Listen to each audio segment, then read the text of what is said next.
సమగ్ర శిక్ష ఉద్యోగుల సమస్యలు పరిష్కరించాలని డిమాండ్ చేస్తూ ఉద్యోగులు భిక్షాటన చేపట్టారు. వారి డిమాండ్లు ఏంటో తెలుసుకునే ప్రయత్నం చేద్దాం. ప్రధానంగా ఈ భిక్షాటన కార్యక్రమాన్ని ఎందుకు చేపట్టారు? ఈరోజు మేము సమగ్ర శిక్ష ఉద్యోగులము గత నెల రోజుల నుంచి సమగ్ర శిక్ష ఉద్యోగుల సమస్యలు పరిష్కారం చేయమని అనేక సార్లు ఈ ప్రభుత్వానికి మంత్రులకు అనేక సార్లు వినతి పత్రాల రూపంలో ఇచ్చినాం. అయినా కూడా ఈ మొండి ప్రభుత్వం ఇంతవరకు కూడా మా మీద ఎలాంటి జాలి చూపలేదు. రెగ్యులర్ చేస్తామని 4.5 సంవత్సరాలుగా అయింది, ఇంతవరకు దాన్ని ఊసేయలేదు. ఇప్పుడు 7 రోజుల నుంచి సమ్మె చేస్తున్నాం.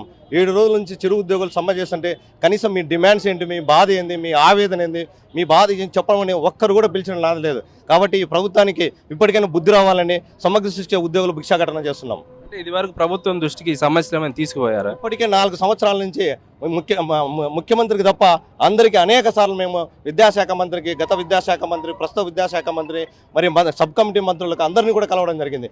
ఏ మాత్రం కూడా స్పందన లేదు. మరి ఎందుకు ఇంత దుర్మార్గం ప్రవర్తిస్తున్నారు?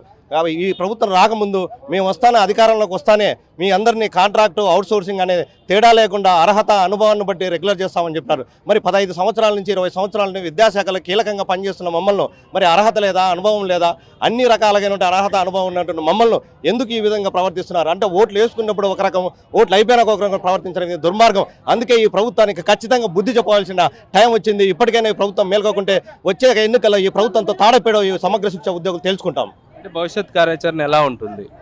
భవిష్యత్తులో ఇంకా ఈ ప్రభుత్వానికి ఈ సమ్మె నుంచి ఏం చేయాలనేది ఒక వారం 10 రోజులు మేము నిర్ణయం తీసుకుంటాం. రాష్ట్ర కమిటీగా నిర్ణయం తీసుకుని భవిష్యత్ పోరాటాలను కూడా ఖచ్చితంగా ఈ ప్రభుత్వానికి ఉధృతం చేస్తాం.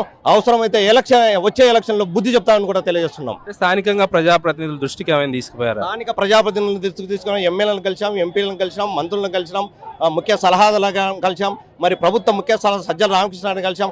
అందరికీ కలిసి అన్ని వినతి పత్రాలు ఇచ్చాం. చేస్తాం, చూస్తామని చెప్పి కాలయాపన చేయడం తప్ప ఇంతవరకు కూడా ఏ ఒక్కటి కూడా నెరవేర్చలేదు. అదే కాక 4 నెలలుగా జీతాలు లేకుండా చెరు ఉద్యోగులను ఈరోజు రాష్ట్ర ప్రభుత్వం గడ్డి దింపించేదాకా తయారు చేసింది. ఇది దుర్మార్గంగా ఇక ఈ ప్రభుత్వంతో తాడపేడో తెలుసుకోవాలని సిద్ధమయ్యాం. జీతాలు రాకపోవడంతో ఎలాంటి సమస్యలు ఎదుర్కొంటున్నారు? జీతాలు రాకపోతే చాలా కుటుంబాలు మానసిక ఒత్తిడికి గురై కుటుంబాలు చిన్నాభిన్నమై రోడ్డు పాలన చనిపోవడం జరిగింది. మరి ఇవి ప్రభుత్వ హత్యలు. ఖచ్చితంగా ఈ ప్రభుత్వం మీద ఒక కేసు పెట్టాలి. మరి ఈ ప్రభుత్వం దాదాపు రాష్ట్ర వ్యాప్తంగా 10-15 మంది మరి చనిపోయారు.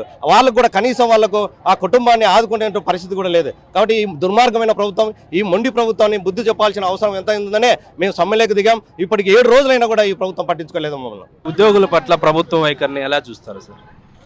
ఉద్యోగుల పట్ల ప్రభుత్వం నిరంకుశంగా వ్యవహరిస్తుంది. ఎక్కడ సమ్మె చేసినా, ఎక్కడ నిరసన తెలియజేసినా మాకు ఉపాధ్యాయులకైతే ముందస్తు అరెస్టులు, ముందస్తు నోటీసులు ఇచ్చి మమ్మల్ని అడ్డుకుంటున్నారు. నిరంకుశంగా వ్యవహరిస్తుంది రాష్ట్ర ప్రభుత్వం. నిర్వాధికంగా ఒకవైపు సమ్మె జరుగుతుంది, ప్రభుత్వం నుంచి కించెత్తు స్పందన కూడా లేదు. ఎలా చూస్తారు? స్పందన బాగా ఉంది. అంటే ఒకవైపు ప్రభుత్వము భయాందోళనకు గురి చేస్తుంది. అంటే వాళ్ళ మీద వ్యక్తిగత కక్షపూరింపు దాడులు చేస్తుంది. అంటే ఇలాంటి దాళ్ళు కొంత భయపడి వెనకంజి వేయచ్చు. కానీ ఉద్యోగుల్లో, ఉపాధ్యాయుల్లో, కార్మికుల్లో పెద్ద ఎత్తున ఈ రాష్ట్ర ప్రభుత్వం మీద అసమ్మతి ఉంది. ఈ రాష్ట్ర ప్రభుత్వం అధికారంలోకి రాకముందు ఒక మాట చెప్పింది, అధికారంలో వచ్చిన తర్వాత దాని వ్యవహార శైలి ఇంకో రకంగా ఉంది. అనేక వాగ్దానాలు చేసింది. అనేక వాగ్దానాలు చేసి ఈ ప్రభుత్వం రావాలని అప్పుడు ఉద్యోగులు, కార్మికులు, కాంట్రాక్టు, అవుట్సోర్సింగ్ అందరూ కోరుకున్నారు ఈ ప్రభుత్వం రావాలి అని చెప్పి. అందుకోసం ఈ ప్రభుత్వానికి అబ్సల్యూట్ మెజార్టీ వచ్చింది. అయితే వచ్చిన తర్వాత ప్రభుత్వము ఆ చెప్పిన హామీలు ఏ ఒక్కటి కూడా అమలు చేసేటువంటి దిశలో పోలేదు. అది నిరసన ఈరోజు ప్రతి ఒక్కరూ తెలియజేస్తున్నారు. ప్రతి ఒక్కరిలోనూ ఆందోళన ఉంది. ఉద్యోగులందరూ ఆందోళన పట్టేటువంటి పరిస్థితి ఇప్పుడు ఉంది. ఎన్నికల సమీపిస్తున్న సమయంలో అంటే ఉద్యోగులు కావచ్చు, ఉద్యోగులకు సంబంధించినటువంటి కుటుంబాలు కావచ్చు, అంటే ఎలాంటి వైఖరిని తీసుకోబోతున్నాయి ప్రభుత్వానికి సంబంధించి? తప్పకుండా ఇప్పటికైనా ఈ ప్రభుత్వము ఆందోళన చేస్తున్నటువంటి ఉద్యోగ వర్గాలని చర్చలకు పిలిచి వాళ్ళకి న్యాయమైన సమస్యలు పరిష్కారం చేసి, అంటే ఈ సమస్యలన్నీ కూడా ఇప్పుడు ఉన్నవే కాదు, గతంలో నుండి ఉన్నవే.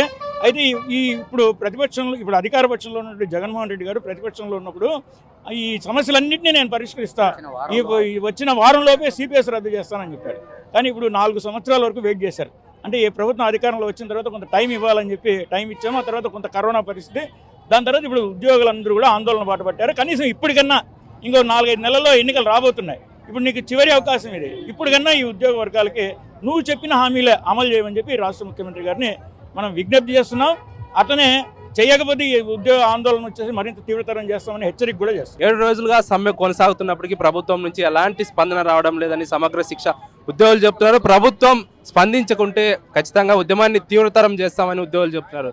ఇది ఇవాళ ఏజెండా అనంతపురం కార్యక్రమం. Vote studio. మరిన్ని వీడియోస్ కోసం ఛానల్ ని సబ్స్క్రైబ్ చేయండి, లేటెస్ట్ అప్డేట్స్ కోసం వాట్సాప్ ఛానల్ ని ఫాలో చేయండి అండ్ లింక్ డిస్క్రిప్షన్ లో ఉంది.